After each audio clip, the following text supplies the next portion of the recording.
À Kinshasa, les chefs du gouvernement congolais Matata Ponyo étaient avec une délégation du Fonds monétaire international en séjour en République démocratique du Congo. Il était également avec les écoliers venus visiter la primature, nous dit Gisèle Ngalula.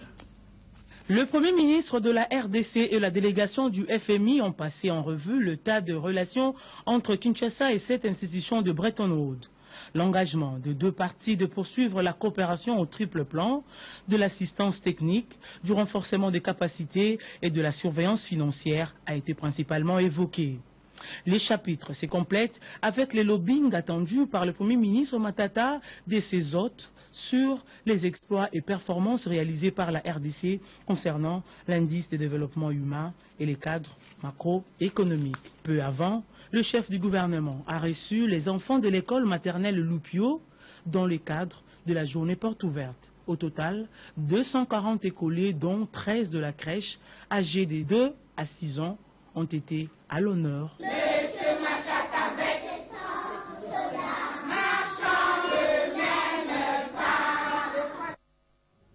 C'est aujourd'hui que Claude Kamanga Moutonde, journaliste à Biwan, a été porté en terre, et ce, après un hommage mérité. Le Premier ministre Matata Ponyo était présent. Gisèle Ngaoulamboy.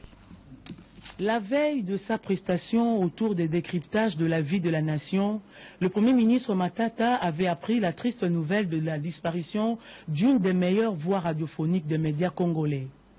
La minute de silence sollicitée par le Premier ministre n'avait égal que la hauteur professionnelle dont à l'unanimité pouvait se revendiquer Claude Kamanga Moutonde.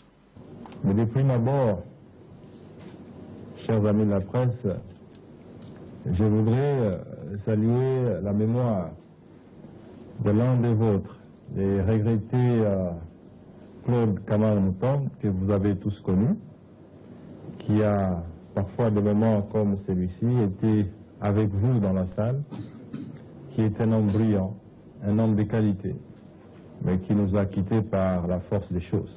Au funérarium du Bovin Lingwala, Matata Ponyo a daigné personnellement honorer la mémoire de Claude Kamanga Moutonde et communier dans toute la compassion voulue avec la corporation journalistique, la famille biologique, les amis et les connaissances de Claude Kamanga, initiateur et présentateur du magazine entre guillemets sur Biwan jusqu'au jour où la mort l'a emporté.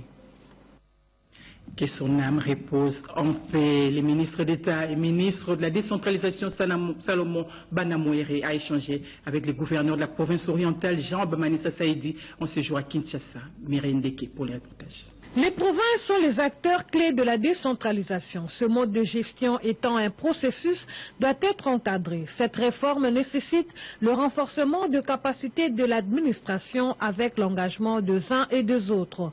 C'est dans cette optique que le gouverneur de la province orientale, Jean Bamanissa Saïdi, a rencontré le ministre d'État et ministre en charge de la décentralisation et des affaires coutumières, Salomon Banamouéré Baliéné. Il y a une approche qui doit être multisectorielle pour que nous puissions nous assurer que la décentralisation, plus que même les découpages, doit être renforcée. Donc voilà pourquoi nous parlons du renforcement des capacités administratives et du placement des uns des autres dans cette réforme pour que demain, le processus qui est mis en place puisse rencontrer vraiment une base solide qui va permettre à ce que les choses puissent se passer dans le calme le plus parfait.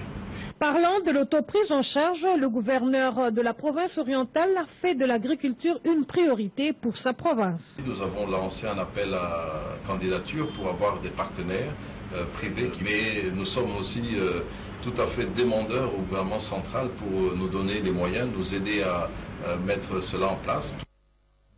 La question de la situation sécuritaire dans l'Est de la République démocratique du Congo était au centre des entretiens entre le ministre de la Défense nationale, Aimé Ngoï Moukena, et l'ambassadeur de la Grande-Bretagne au Rwanda. Les détails dans ce reportage de Félix Zaloumeti Dantou. La situation sécuritaire dans l'Est de la République démocratique du Congo au centre d'un entretien entre l'ambassadeur de Grande-Bretagne au Rwanda et le ministre de la Défense nationale, ancien combattant et réinsertion. Aimé Ngoï Moukena Lusadiese et William Gelling ont ainsi fait le tour d'horizon sur les différents aspects de l'armée nationale congolaise et du programme de désarmement, de démobilisation et de réinsertion DDR. C'était une raison pour le ministre Ngoï Moukena d'expliquer à son hôte le succès réalisé par le FARDC contre les différents groupes armés, parmi lesquels le FDLR. Nous sommes parlé des prochaines étapes de la stratégie congolaise. Donc, sur le programme de DDR, le Royaume-Uni est un des pays qui voudrait le soutenir, mais ça dépend, bien sûr, c'est un programme congolais. Donc, ça dépend du plan congolais. Et donc, on a discuté de celle-ci. Le ministre m'a expliqué que pendant ces prochaines semaines, il y aura différentes réunions, y compris avec les bailleurs de fonds, pour avancer le plan. A noter que la Grande-Bretagne dispose d'un vaste programme de développement en République démocratique du Congo, dont le DDR, l'une des priorités. Arrivée hier à Kinshasa, la délégation du Fonds monétaire international, conduite par le premier directeur général de cette institution, David Lipton, a eu une séance de travail avec le ministre des Finances, Henri-Yves Moulang, en toile de fond, les questions économiques et financières. C'est un reportage de Skambakaji. C'est sous une pluie battante que la délégation du Fonds monétaire international a franchi les seuils du ministère des Finances. Au cours de cette séance de travail, le ministre des Finances, Henri-Yves Moulang, a présenté à la délégation du FMI, conduite par son premier directeur général adjoint, David Lipton, la situation économique récente de la RDC. Cet exercice s'inscrit dans le souci pour la RDC d'échanger les informations avec ses partenaires sur la marche économique du pays. Une économie qui affiche aujourd'hui une solide performance. Les dernières estimations situent le taux de croissance du PIB réel à 9,5% en 2014 contre 8,5% en 2013. Et pour 2015, la République démocratique du Congo devra atteindre 10% des taux de croissance. J'apprécie beaucoup les efforts que le gouvernement de la RDC déploie pour une économie forte, surtout pour stabiliser les cadres macroéconomiques. Pour rappel, c'est tard dans la soirée du mercredi 5 mars 2015 que la délégation du FMI a foulé les sols congolais. Le ministre des Finances, Henri-Yves Moulang, lui a réservé un accueil chaleureux avant de conduire les numéros 2 du FMI et sa suite à leur résidence temporaire. Une journée porte ouverte aujourd'hui au siège de la Banque mondiale à Kinshasa. Elle a permis à la population congolaise de s'informer sur les différents projets sociaux réalisés en sa faveur. C'est un reportage d'Odilon Kayuma. Cette journée porte ouverte à la Banque mondiale a été consacrée à la société civile. Le directeur des opérations de la Banque mondiale à la République démocratique du Congo, Moustapha Ndiaye, a insisté sur la mission de son institution, celle de soutenir financièrement le gouvernement congolais dans les projets d'intérêt général. Il a aussi rappelé que 25 projets financés à hauteur de 3 milliards de dollars ont pour finalité l'amélioration du social des Congolais. Cette journée porte ouverte à la Banque mondiale a permis à la population congolaise d'accéder librement aux informations, notamment sur l'évolution des projets de construction des infrastructures électriques. Avec la Banque mondiale, nous intervenons sur l'aspect réhabilitation des machines, principalement au niveau d'Inga. S'agissant du réseau de transport de courant, nous intervenons non pas seulement au niveau de l'axe Inga-Kinshasa, nous intervenons aussi au niveau de l'axe Inga-Kolwezi, les réseaux du Katanga en général, jusqu'à la frontière zambienne. L'occasion pour le public à cette journée de visiter les différents stands des projets financés par la Banque mondiale, notamment dans le domaine de l'environnement, dans le domaine routier, de santé et de l'éducation. Bien avant, l'assistance a été conviée à un échange avec le personnel de la Banque mondiale, particulièrement sur le rôle de la société civile, certes dans les secteurs de la bonne gouvernance et de la confection de budget national. Le ministre de l'Énergie, Jano Matadinenga, était avec les managers de la Banque mondiale en charge de l'eau. Ils ont évoqué différents projets dans ce secteur et d'Idjala. 191 millions de dollars américains est le montant du financement Banque mondiale pour l'exécution du projet d'alimentation en eau potable en milieu urbain PMU. Les objectifs poursuivis étaient d'accroître de manière durable l'accès à l'eau potable à Kinshasa, Lubumbashi et Matadi, mais aussi améliorer l'efficacité de la régie des eaux par une réduction des pertes et accroissement de sa productivité et une amélioration de sa situation financière. Ce projet va à terme donner accès à l'eau potable à un peu plus d'1,2 million personnes. Le ministre de l'Énergie et des Ressources hydrauliques, Jano Matadinenga Gamanda, a évoqué la situation du projet avec le Practice Manager de la Banque mondiale, Alexander Bakalian. Aucun détail n'a été épargné pour lever les différentes contraintes, là où il y en a encore. Les deux personnalités se sont montrées très disposées à poursuivre la coopération afin que les populations congolaises bénéficient du produit. Et pour le cas d'espèce, c'est l'eau potable partout et pour tous. Au sortir de l'audience, Alexander Bakalian en fait l'économie. C'est un projet qui avance bien et qui a fait pas mal de progrès et qui termine à la fin de cette année-là. Donc nous avons fait un tour d'horizon avec M. le ministre, expliquer un peu compte rendu de l'avance du projet et ce qu'on attend à la fin de ce projet-là. En même temps, on a discuté un peu de la réforme du secteur de l'eau et de la perspective d'un nouveau projet, peut-être dans 1,2 million de personnes vont avoir accès à l'eau dans les 3 villes que j'ai mentionnées. Et il y a pas mal de travail qui a été fait déjà. On espère que le reste va être finalisé dans les 10 mois qui restent. L'audience publique d'un cas de viol sur 2 mineurs de 11 et 13 ans par un sujet belge de 74 ans s'est ouvert au tribunal de grande instance de la Gombe. C'était en présence de la représentante spéciale du chef de l'État en charge des luttes contre les violences sexuelles, Janine Mabunda. C'est un reportage de Nixia Mani. L'amélioration du climat des affaires et la promotion du système comptable OADA étaient au cœur des échanges entre les vice-ministres des droits humains Christophe Mbosso Kodiapwanga et les responsables du programme de développement économique de la Grande-Bretagne, Jojo Nzibou, a signé ce reportage.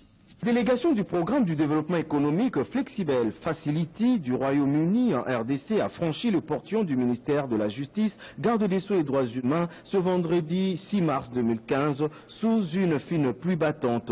Conduite par le chef de l'équipe du dit programme, Madame Ghislaine Djapoup, cette délégation a été reçue par le vice-ministre de la Justice et des Droits Humains, Christophe Mbosso Kodiapwanga. Leurs entrevues ont tourné autour d'un projet à soumettre au gouvernement de la République pour l'amélioration du climat des affaires en RDC, un projet dont les coûts ou l'enveloppe globale est estimée à 35 millions de livres sterling. Ce projet prévoit la redynamisation des activités du comité de pilotage de l'OADA en ce qui concerne la formation et la sensibilisation de tous les acteurs intervenants et œuvrant dans ces secteurs. À cela s'ajoute l'appui institutionnel en ce qui concerne le registre de commerce et de crédit, voire la création des guichets uniques en province. Le vice-ministre de la Justice et des Droits Humains, Mbosso Kodiapwanga, a remercié la délégation de la Grande-Bretagne pour le choix porté à la RDC comme partenaire de ce projet. Il a émis le vœu de voir ce projet être matérialisé dans un bref délai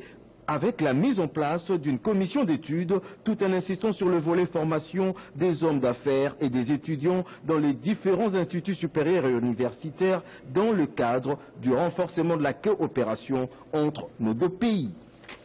Après des crises à répétition qu'a connu l'université de Mbandaka, le président de la République vient de doter cet alma mater d'une enveloppe de 40 000 $, un véhicule et un lot de livres suivis. L'université de Mbandaka, longtemps plongée dans une crise, est en train de renaître de ses cendres. Pour appuyer cet élan du retour à la normale, le gouvernement central, sous le leadership du chef de l'État, Joseph Kabila Kabange, a accordé une dotation de 400 000 $ américains à cette université.